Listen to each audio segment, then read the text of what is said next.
Olá amigos, sejam muito bem-vindos ao canal Sobrevivência em Livros. Eu sou o professor Renato e hoje nós vamos falar de um dos escritores mais importantes da língua Yiddish, que é Sholem Aleichem. Mas antes, vocês vão acionar o Quarteto Fantástico. E qual é o Quarteto Fantástico? Vocês vão se inscrever, dar um like esperto aí pra gente, comentar e compartilhar. E vocês também podem entrar em contato conosco através do e-mail que está aparecendo aqui embaixo, sobrevivenciaemlivros@gmail.com. Então, hoje nós vamos falar sobre Sholem Aleichem, um dos escritores mais importantes da língua Yiddish. O Yiddish, lembrando, é uma língua híbrida que mistura alemão medieval, algumas línguas eslavas como o polonês, o russo. Alemão medieval é a sua base e hebraico. Então, o Sholem Aleichem, que na realidade se chama Shalom Yaakov Rabinovich, nasceu em 1859 numa cidadezinha chamada Kiev, na Ucrânia. Notaram como muitos escritores nasceram na Ucrânia? Porque a Ucrânia, há quase 2000 anos, é berço cultural da comunidade judaica na Europa. Então, por isso que muitos escritores, muitos artistas são oriundos daquele país. E no Brasil nós temos Clarice Lispector, nascida na Ucrânia, e Moacir Scliar. Apesar de Scliar ter nascido no Rio Grande do Sul, parte da sua família é oriunda da Ucrânia. E coincidentemente, nós já vimos num vídeo anterior, a família de Scliar é de perto da fronteira entre a Moldávia e a Ucrânia. Então, só para vocês terem uma ideia, como a Ucrânia é importante dentro da cultura judaica, dentro do judaísmo, com filósofos, com escritores, com atores, atrizes e pensadores de uma forma geral, artistas que vêm para contribuir para a humanidade. Então, o que está acontecendo na Ucrânia realmente é uma barbárie, não só por ser o berço de uma civilização tão antiga, mas em termos humanitários. Mas vamos deixar essa conversa um pouco de lado. Então, o nosso foco aqui é Shalom Yaakov Rabinovich, que é considerado um dos maiores escritores da língua Yiddish. E ele era tão importante que no seu funeral em 1916, quando ele já morava em Nova York, mais de 100 mil pessoas participaram do cortejo funeral dele. 100 mil pessoas entre judeus e não judeus, só para vocês terem uma ideia. Então, do tamanho da importância de Shalom Yaakov Rabinovich. E ele é de uma família de judeus ortodoxos, muito religiosos. E como o seu pai faleceu quando ele tinha 13 anos de idade, sua mãe ficou morando na fazenda, no shtetl, na realidade, muito parecido onde morava a Clarice Lispector. Muitos pogromos, que eram perseguições incentivadas pelo governo da época, fizeram com que a sua família se restringisse, passasse fome, necessidades e por aí vai. Mas a parte intelectual de Shalom Yaakov nunca foi afetada. Para vocês terem ideia do prodígio do rapaz, aos 15 anos de idade, contra todas as adversidades que viviam, ele traduziu para o Yiddish nada menos do que Robinson Crusoe. Olha só que interessante. E é a partir dessa tradução que ele adota o pseudônimo Sholem Aleichem, que significa em hebraico Shalom Aleichem, em português que a paz esteja convosco. Era também uma forma de ele expressar aquela sensação que os judeus estavam passando de ter uma paz que não estava acontecendo por causa das perseguições antissemitas que ocorriam na região. Ele, através do pseudônimo, expressou essa questão da paz, Sholem Aleichem, pelo qual ele ficou eternamente conhecido.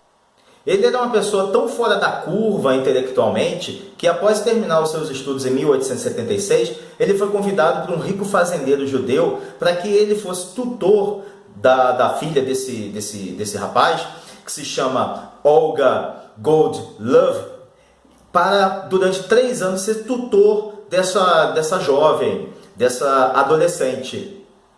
E Sholem Aleichem acabou se apaixonando por ela e ela por Sholem Aleichem, a contragosto do pai da garota, mas o casal, mesmo assim, o Sholem Aleichem e a Olga se casaram e tiveram 6 filhos.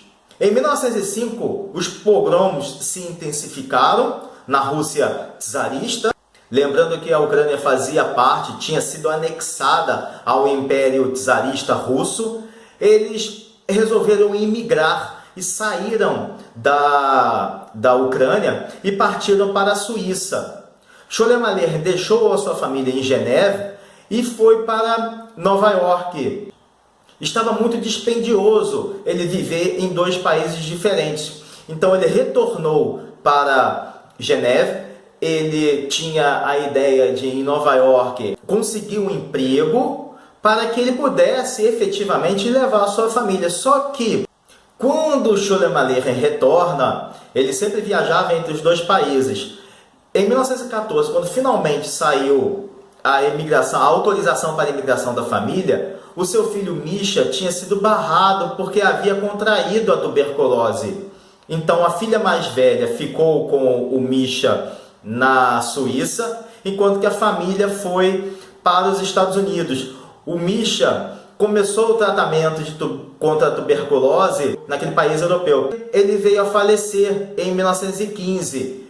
Sholem Aleichem caiu em depressão, uma tristeza tão profunda, que no ano seguinte, em 1916, ele veio a falecer.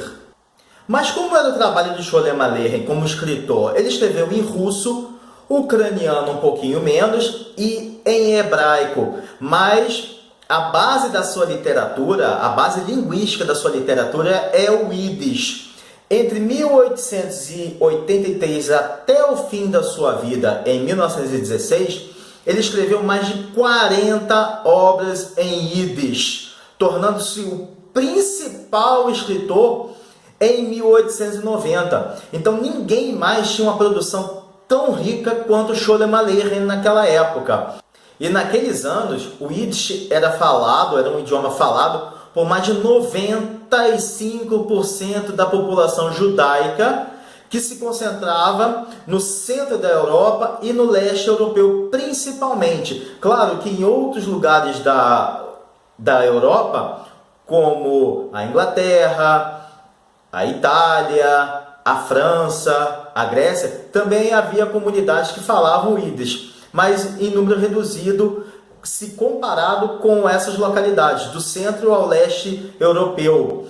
E além de patrocinar suas próprias obras, Sholem Aleichem conseguiu uma projeção tão grande, e com isso alcançou uma fortuna, que ele conseguia também patrocinar os jovens escritores que estavam aparecendo naquela época. Então ele tinha recursos financeiros, já nos Estados Unidos, para patrocinar tanto as suas obras, quanto as obras de outros escritores também.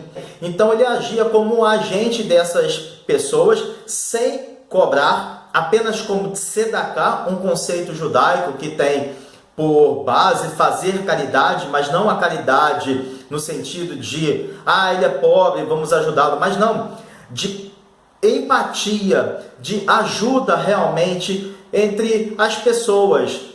Sholem Aleichem conseguiu uma projeção tão grande, para vocês terem uma ideia, que ele era chamado de Mark Twain Yiddish. Para vocês terem uma ideia, a imprensa americana o rotulou dessa forma.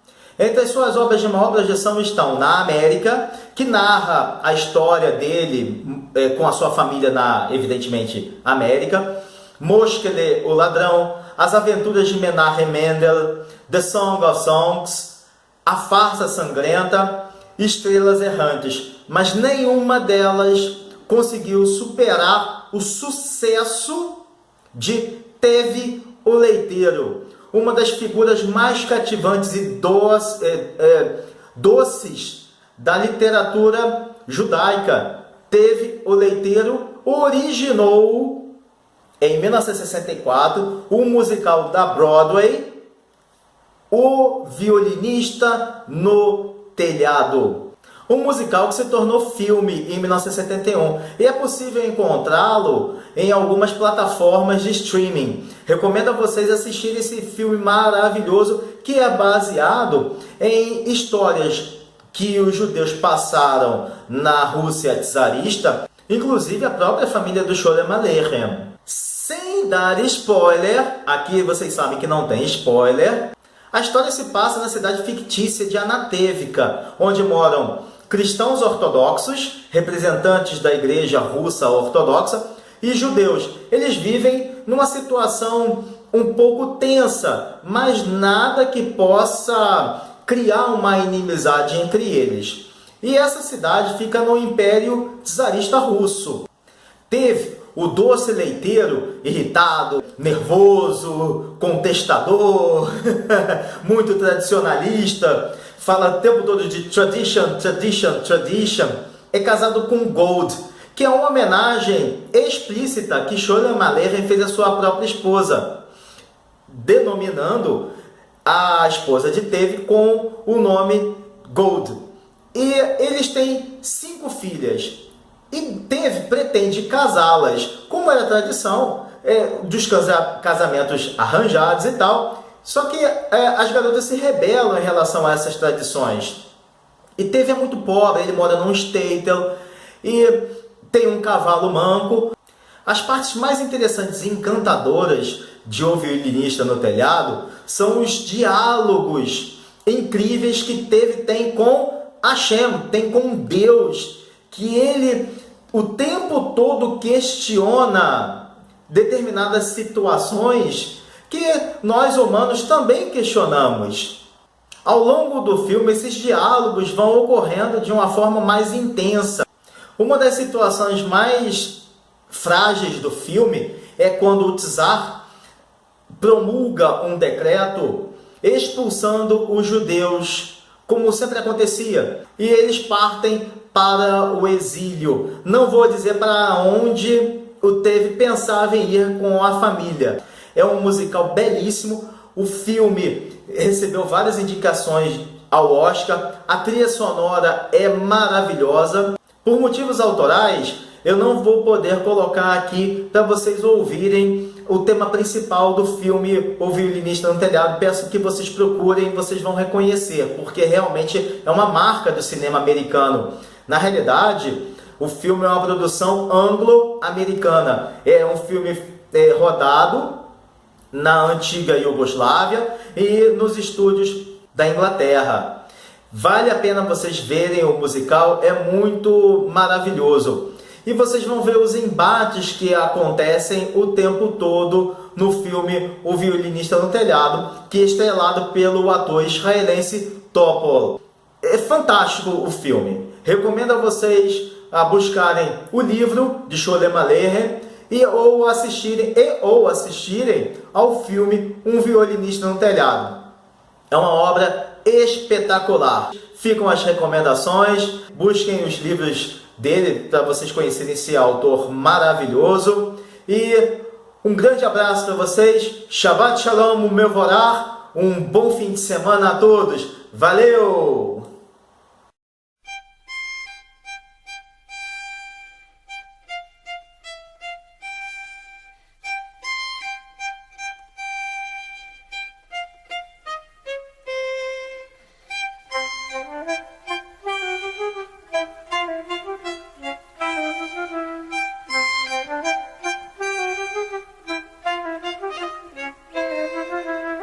A fiddler on the roof. Sounds crazy, no? But here in our little village of Anatevka, you might say every one of us is a fiddler on the roof, trying to scratch out a pleasant, simple tune without breaking his neck. It isn't easy. You may ask, why do we stay up there if it's so dangerous? Well, we stay because course, Anatevka is our home. And how do we keep our balance? That I can tell you in one word. Tradition!